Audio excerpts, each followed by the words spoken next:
Assalamualaikum dan selamat sejahtera. Selamat datang ke channel Rizwan I Am Muslim. Okey, hari ini kita akan mengulang kaji bersama anda di bawah tajuk Sirah dan Tamadun Islam, iaitu yang bertajuk Hijrah Rasulullah SAW ke Madinah. Pengertian hijrah dari segi bahasa adalah berpindah dari satu tempat ke tempat yang lain. Dari segi istilah, perpindahan Rasulullah SAW dan orang-orang Islam dari Mekah ke Madinah berlaku pada 12 Rabiul Awal selepas 13 tahun Nabi menjadi Rasul. Peristiwa sebelum hijrah, dakwah secara terang-terangan Rasulullah ditentang hebat musyrikin Quraisy kerana bimbang melihat perkembangan Islam. Antara usaha menyekat dakwah Rasulullah SAW ialah memujuk Rasulullah SAW memperhatikan ajaran Islam dan kepercayaan jahiliah secara bergilir-gilir, menawarkan pangkat, harta dan wanita kepada Rasulullah, mengadakan sekatan ekonomi kepada orang Islam selama 3 tahun, melakukan penyiksaan kepada orang Islam, merancang membunuh Rasulullah SAW. Perjanjian Aqabah pertama iaitu pada 621 Masihi, tahun 11 kerasulan baginda, dibuat antara Rasulullah SAW dengan 12 orang lelaki dan seorang perempuan di sebuah tempat bernama Aqabah. Dikenali juga perjanjian wanita kerana disertai oleh seorang wanita. Antara isi perjanjian adalah tidak menyekutukan Allah Subhanahu Wa Taala, tidak membunuh anak, tidak membuat fitnah atau khianat, tidak menderhaka kepada Rasulullah, tidak melakukan zina dan tidak mencuri. Di dalam perjanjian Aqabah yang kedua pada tahun 622 Masihi, iaitu tahun 13 kerasulan baginda, diadakan antara Rasulullah SAW dengan 37 orang lelaki dan 2 orang perempuan penduduk Madinah.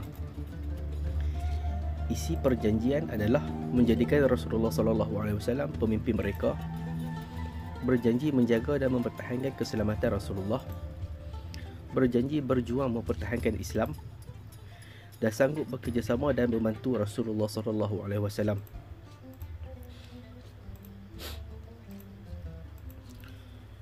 Kronologi peristiwa hijrah. Sehari sebelum hijrah, musyrikin Mekah berbincang cara menghalang Rasulullah SAW berpindah ke Madinah. Keputusan diambil Rasulullah SAW akan dibunuh ketika baginda tidur.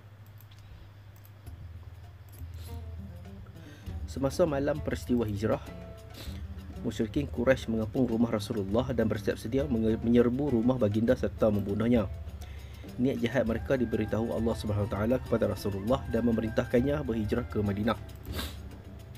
Saidina Ali diperintahkan tidur di tempat baginda.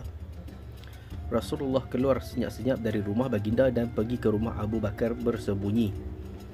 Kemudian mereka keluar dari Mekah ke Gua Tur. Setelah 3 hari 2 malam di Gua Tur, Rasulullah SAW dan Abu Bakar meneruskan perjalanan ke Madinah dipandu oleh Abdullah bin Arqid. Tiba di Quba, baginda berhenti selama 4 hari dan Masjid Quba dibina pertama dalam Islam. Pada 12 Rabiul Awal tahun ke-13 kerasulan baginda, iaitu 2 Julai 622 Masihi, rombongan Rasulullah dan Saidina Ali sampai di Madinah. Ketibaan mereka disambut penduduk Madinah dengan kegembiraan dan kesyukuran. Peristiwa selepas hijrah, langkah mengukuhkan kedudukan Islam dan umat Islam, mempersaudarakan golongan Muhajirin dan Ansar, membina Masjid Nabawi tempat ibadat dan perjumpaan umat Islam, mengadakan perjanjian dengan semua penduduk Madinah untuk kepentingan bersama. Iktibar daripada peristiwa hijrah adalah usaha dakwah memerlukan strategi yang mantap. Umat Islam perlu berusaha bersungguh-sungguh untuk mencapai kejayaan, wajib berkorban untuk meningkatkan martabat Islam. Kesatuan akidah asas perpaduan umat Islam. Okey, jadi setakat itu saja perkongsian saya dan ulang kaji bersama anda berkenaan dengan hijrah Rasulullah SAW ke Madinah. Okey, jadi kalau anda rasa bermanfaat dan kalau anda suka dengan video saya, jangan lupa subscribe, komen, like dan share. Assalamualaikum.